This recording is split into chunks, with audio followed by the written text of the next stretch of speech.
கமல் கட்டிக்கா சப்ஜி செம்ம டேஸ்டா இருக்கும். அப்படின்னா என்ன? தாமரத்தண்டு கறிதாங்க. இந்த வெயிலுக்கு வயிற்றுக்கு அவ்வளோ இதமா இருக்கும். இதுக்கு முதல்ல இந்த மாதிரி தாமரத்தண்டு வாங்கி நல்லா வாஷ் பண்ணிட்டு தோலெல்லாம் சீவிட்டு இப்படி கட் பண்ணி வச்சுக்கலாம். அடுத்து ஒரு குக்கரை வச்சு இந்த ரெசிபியை கடுகெண்ணெய் தாங்க சமைக்கணும். நான் கேடிவி ட்ரூ வேல்யூ கடுகெண்ணெய் தான் ரெகுலரா யூஸ் பண்ணிட்டு இருக்கேன். Cholesterol free, extract from A1 grade, 100% pure and refine, trans fat free. அப்புறம் முக்கியமா இன்ஸ்டாகிராம்ல கேடிவியோட பேஜை ஃபாலோ பண்ணிக்கோங்க.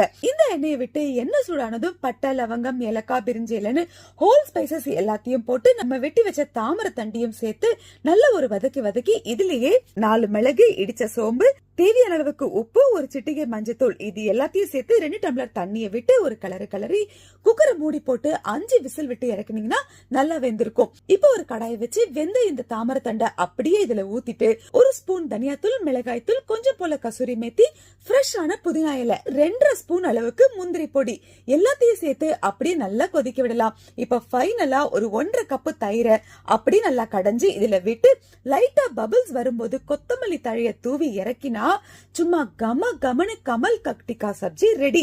அப்புறம் என்னங்க, சுட சுட சாதத்தை போட்டு தாமரத்தண்டு கறிய அள்ளி போட்டு சாப்பிட்டா அப்பா, இந்த வெயிலுக்கு வயிறு அவ்வளோ குளிர்ச்சியா இருக்கும். ட்ரை பண்ணி பாருங்க.